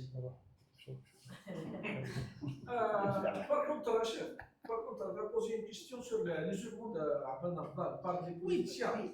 Le fait de sortir du territoire national, le fait d'avoir reçu des coups à un endroit stratégique, parce que Alger était conçu comme un lieu stratégique. Dans le schéma de combat qui était conçu par le FLN, la capitale, c'était le lieu névralgique où il fallait porter des coups. Et on a reçu des coups dans ce lieu névralgique. On a perdu pratiquement toute l'organisation. Toute l'organisation a été démantelée. Ouais. Toute l'organisation a été démantelée. Donc ça a affaibli. Et l'autre élément, c'est que les chefs de wilaya qui étaient à l'extérieur étaient devenus des militaires. Ils considéraient qu'ils avaient une légitimité à partir des troupes qu'ils avaient à l'intérieur du pays. Chacun considérait qu'il gardait l'ascendant sur la wilaya dont il était original, essentiellement la 3 et la 1. D'accord? Mais selon toi, à partir de quand les résolutions d'assemblage n'ont pas été mises en œuvre ou là appliquées? Août 57. Parce que malgré les résolutions du Congrès de la Sommam, tout l'état-major de la révolution était planqué à la frontière ou derrière la frontière. Et le peuple algérien était livré à lui-même. Si les colonels qui étaient à l'extérieur se considéraient toujours comme des politiques, si les colonels qui étaient à l'extérieur se considéraient toujours comme des politiques, comment ils auraient pris les résolutions de la Sommam? Ils auraient pris que c'est le rôle de politique qui prime sur leur grade et sur le rôle de militaire. Donc ils auraient accueilli positivement les résolutions de la Sommam. Je viens avec mes galons, je suis dans la réunion, mais on discute politique. Je ne discute pas, j'ai tant d'hommes derrière moi. D'accord? Le problème, c'est que les colonels qui étaient à l'extérieur n'étaient plus dans le rôle de politique. Ils se considéraient comme des chefs de guerre. Et chacun mettait sur la table le nombre d'hommes qu'il y avait derrière lui. Et c'est pour ça qu'ils étaient en opposition avec les résolutions de la Sommam. Ça veut dire que c'est eux qui ont changé. Ce n'est pas la Sommam qui les a attaqués, ce n'est pas les résolutions de la Sommam qui les ont mis à mal. C'est eux qui n'étaient plus dans le rôle de militants en armes, mais qui étaient dans le rôle de militaires. Et cette militarisation va continuer. Elle va continuer jusqu'à l'été 62. Et ce qu'on appelle l'armée des frontières, ce n'est pas une armée révolutionnaire, contrairement à ce que disent ceux qui se prétendent des héritiers de l'ANP aujourd'hui. L'armée des frontières était une armée de métier. Elle est devenue une armée de métier. Et elle a intériorisé les réflexes des armées de métier. Et c'est pour ça qu'il y a eu le coup de force de 62. Donc à partir du CNRA du Caire, et le CNRA du Caire, il viole une autre résolution du Congrès de la Sommam, celle que tu as rappelée, c'est que nous ne sommes inféodés à aucune puissance. Le CNRA du Caire était inféodé au Caire. Il était inféodé au Caire. C'est tout ça qui a fait l'isolement de Abban. Lorsqu'il a vu qu'il était isolé, sa défense, sa tentative de défense a été quoi? Ça a été de tenter de remettre pied à l'intérieur du pays, de revenir à l'intérieur, quels que soient les risques. Ce qui aussi que l'ancien émirat du Caire n'a pas arrivé à faire, c'est-à-dire la réunion. Si, c'est terminé, c'est celle de Tripoli. C'est celle de Tripoli qui ne s'est pas terminée. C'est Tripoli qui est ouverte jusqu'à maintenant. Tripoli n'a pas été terminé, c'est le GPR qui a quitté la Réunion, mais les travaux de la Réunion ont continué en son absence. Et il avait voté. Mais il n'y a pas de résolution. Il n'y avait pas de résolution. Alors, le résultat du vote qu'il n'a pas reconnu, qu'il n'est pas Tripoli illustre une pratique. Il illustre Tripoli, le congrès de Tripoli illustre une pratique qui est courante jusqu'à maintenant. Tripoli a adopté un programme politico-idéologique qui proclamait le socialisme, qui proclamait, etc., à l'unanimité. C'est-à-dire que des gens qui se sont réunis, qui ont discuté, ont été capables de s'entendre sur un document politico-idéologique. Et quand ils sont arrivés à discuter des hommes, ça a été la guerre. Et ça, c'est l'une des caractéristiques du système qui est en place. L'idéologie de l'Ouach Habit. ديرها إسلامية، ديرها عسكرية، ديرها La dernière, après, il va falloir conclure. Après, on conclut. Il y a un point, jamais الناس يهضروا ثاني عليه. Il faut revenir au livre de فتح الدين. L'Égyptien. L'Égyptien. Ancien chef des services secrets. Chargé de dossier algérien. Oui. تشوف كيفاش يهضر كوميد بار كيفاش يهضر على عباد الله لين نيميرو 1 نتاع عباد الله شي جمال عبد الناصر الحديد زون في تو الحديد يعجبني يبار لا فيريتي مالغري فيريتي يعني بصح يبار لا فيريتي قرا لي جي دو ليفر افيك موا جي ليفر دو فتح الدين احمد توفيق المدني احمد توفيق المدني جامعه العلماء كيس كاردي باش نختم كلامي احمد توفيق المدني كان في القاهره وفي الحديث كان في القاهره واش يقول احمد توفيق المدني قال ابتداء من مؤتمر الصومال اصبحنا ثوره اصبحنا نعرف ولينا على بالنا وين نحطوا رجلينا بورتو يخرج جمعيه العلماء بديسيي كيما يقول Non. Le livre, il y a le livre de mémoire d'Ahmed. Non, le concept qui a été c'est un concept. Ouais, ça n'a rien à voir. Parce que les ulama, ils ont rejoint en 56, donc ils ont adhéré. C'est pas des bâtissiers. مؤتمر الصومال كان في القاهره قال لك وابتداء من هذا اليوم اصبحت الثوره الجزائريه ثوره على بالنا شكون يدير قال لك افونسي كونسيوس كنا غير نصدموا فيها C'est une expérience. Que la guerre de libération est une expérience. C'est-à-dire qu'il faudrait qu'on essaye d'avoir le recul. Il faudrait qu'on essaye d'avoir le recul.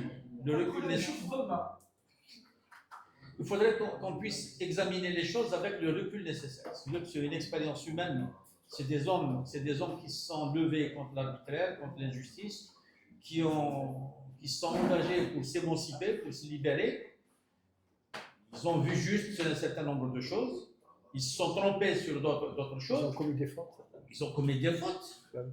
Et on devrait pouvoir étudier cette expérience de manière sereine, avec le recul nécessaire.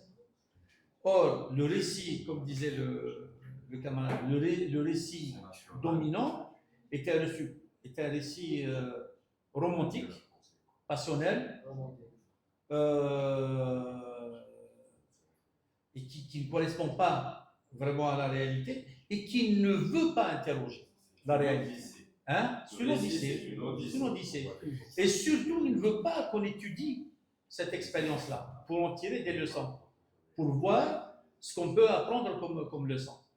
Nous, on doit reconvoquer ces moments-là avec le respect qui est nécessaire. L'indépendance, quelles que soient les difficultés que nous sommes en train de vivre, n'est pas discutable. Il faut dépassionner le débat. L'indépendance n'est pas à remettre en cause. Tout à fait. Ça, il n'y a pas à discuter. quelles que soient les difficultés que nous avons Ça y est. aujourd'hui. On a eu l'indépendance. Et le principe de la lutte armée n'est pas à remettre en cause. Il n'est pas à remettre en Il cause. faut prendre le recul nécessaire et voir. Il n'est pas à remettre en cause. Absolument. Voilà. On a libéré la terre, puis on va libérer le. Mais c'est pour ça, c'est pas de la nostalgie. Quand on discute du mouvement national, et l'année prochaine, c'est le centenaire de l'Étoile nord-africaine et c'est le 70e anniversaire de la Soumane.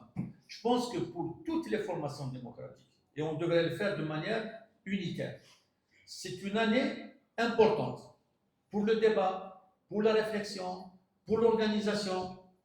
C'est pas simplement de fêter ou de commémorer ces moments-là, mais c'est de renouveler l'esprit de ces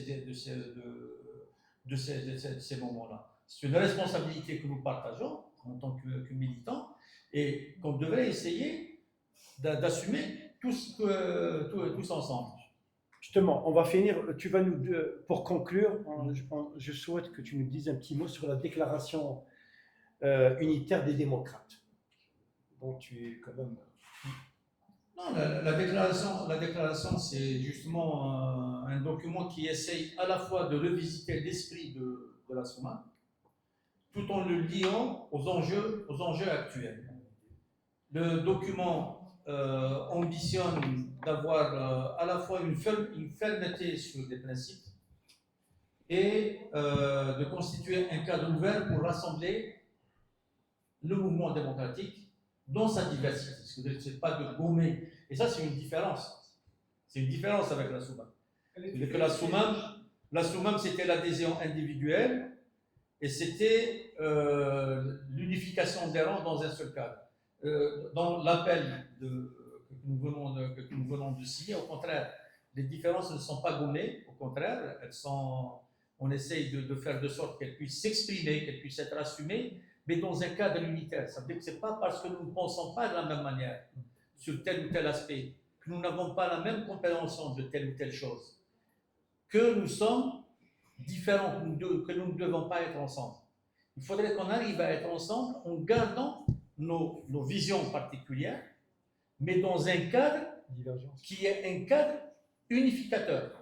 Pourquoi? Parce que je pense que les démocrates, ils sont tous pour la souveraineté populaire, ils sont tous pour la citoyenneté, ils sont tous pour la sécularisation de l'État, pour la reconnaissance du pluralisme, du pluralisme.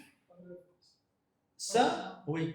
Pour information, cette déclaration n'était pas critiquée par le régime algérien, mais elle était critiquée par le FFS. Alors, je vais vous dire une chose. Je vais vous dire une chose. Cette déclaration, le projet, il a reçu des soutiens. Les soutiens qu'il a reçus ne sont pas des démocrates algériens. Ce sont des démocrates. Ce ne sont pas les démocrates. Démocratement. Les gens qui ont soutenu cette déclaration, ce ne sont pas les démocrates algériens. Ce sont des démocrates algériens. Tu utilises un article indéfini au lieu. Non, c'est clair.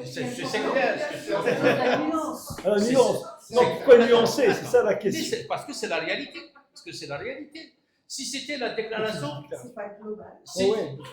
si c'était la déclaration des démocrates algériens, ça veut dire que tous les démocrates sont dans cette déclaration. Ce qui n'est pas vrai. C'est une déclaration de démocrates algériens. Ça veut dire qu'il y a un certain nombre de démocrates qui ont initié ce document.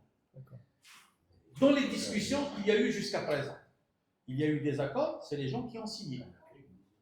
Il y a eu des gens qui ont émis des réserves et qui n'ont pas signé. Le débat continue avec eux. Et il y a eu des gens qui ont refusé de signer. Et y compris avec les gens qui ont refusé de signer, le débat va continuer. Et ça ne veut pas dire qu'il va continuer pour qu'ils intègrent la déclaration telle qu'elle est. S'ils ont raison sur leurs objections, s'ils ont raison sur les critiques qu'ils émettent, la déclaration va évoluer. Mais c'est le Coran. Même le Coran, il a évolué. D'accord. Donc la démarche, c'est une démarche unitaire. C'est-à-dire que c'est une tentative. Ça ne veut pas dire que c'est quelque chose qui est... C'est une tentative, c'est un document qui est posé. Il faut qu'on apprenne à discuter, à prendre le temps de la réflexion, à prendre le temps de comprendre. Parce que quand on écoute un autre démocrate qui dit moi je ne signe pas. D'accord, tu ne signes pas. Pourquoi tu ne signes pas? Parce que telle question est mal abordée. Ok. Est-ce que tu peux nous proposer une façon de l'aborder? Et on discute, on échange.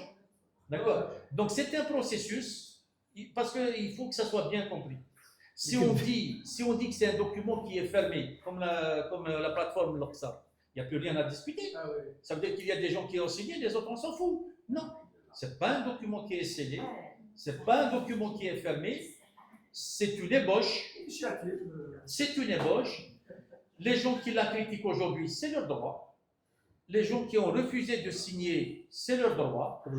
Ceux qui ont signé dans un premier temps et qui ont retiré leur signature, c'est leur droit. Attends, ils ont pas critiqué le contenu. Ils ont critiqué le contenu. Ils ont critiqué l'ex-militant de RFS. Oui, mais c'est pas un problème. C'est pas un problème. Il a été signé à 90% par les anciens militants du RFS. Oui.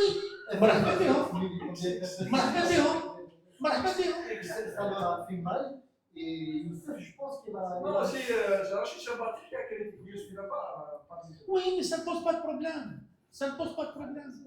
C'est un document qui appelle à la réflexion. Où est le problème? Au contraire, la réflexion, il faut l'appeler de tous nos voeux. Il n'appelle pas le la débat. réflexion. Au contraire, en fait, c'est-à-dire, c'est le contenu. Soit on adhère, soit on n'adhère pas.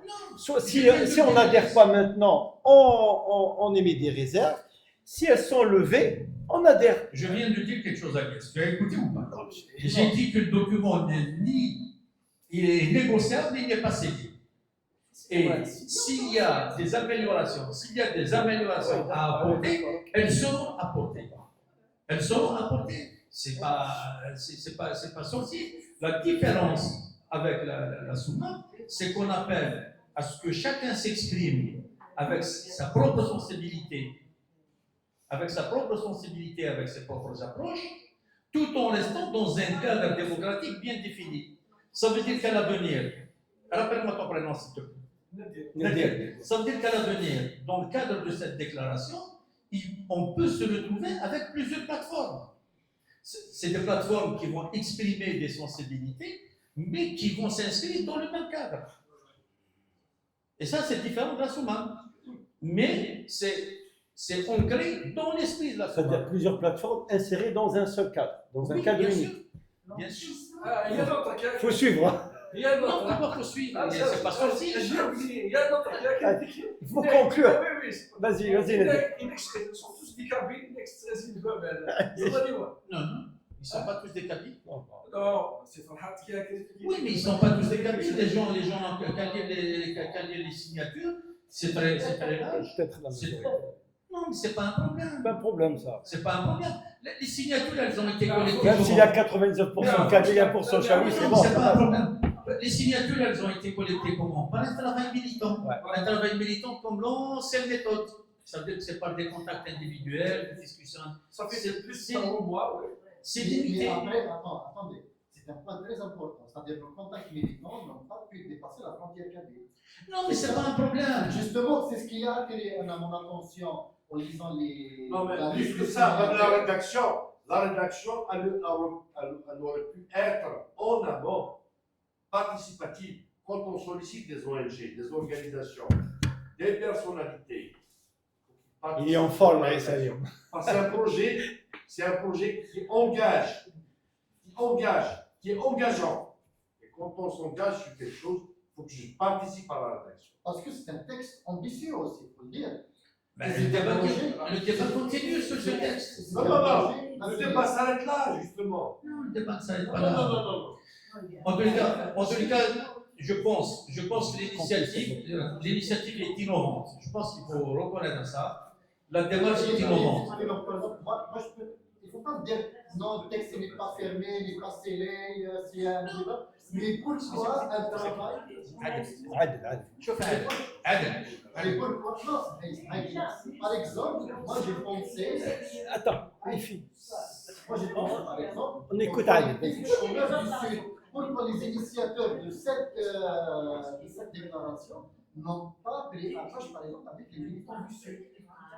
Alors, par exemple, c'est l'un des rares textes c'est l'un des rares textes qui aborde la question de l'équilibre régional, qui aborde la question du désenclavement des hauts plateaux et du sud. Oui, dans la théorie. Non, non, c'est pas dans la théorie. Un texte, c'est quoi? Tu Ah, sais non, non, mieux que un moi, texte. tu sais mieux que moi que la dimension nationale, c'est pas juste le texte. Le texte, Saïd Sadil fait le meilleur texte sur la dimension nationale. Mais il ne sait même pas parler en arabe. C'est pas grave. C'est ça le truc. Il faut bien comprendre qu'un texte, c'est quoi? Quand est-ce qu'un texte est fermé? Quand est-ce qu'un texte est ouvert? Un texte, c'est essayer d'aborder les questions d'un point de vue fondamental. Du point de vue fondamental, le texte doit être cohérent, il doit être solide. D'un point de vue fondamental, sur le fond, il doit être solide. Si le texte est ouvert, il peut être ouvert dans sa forme. Ça veut dire que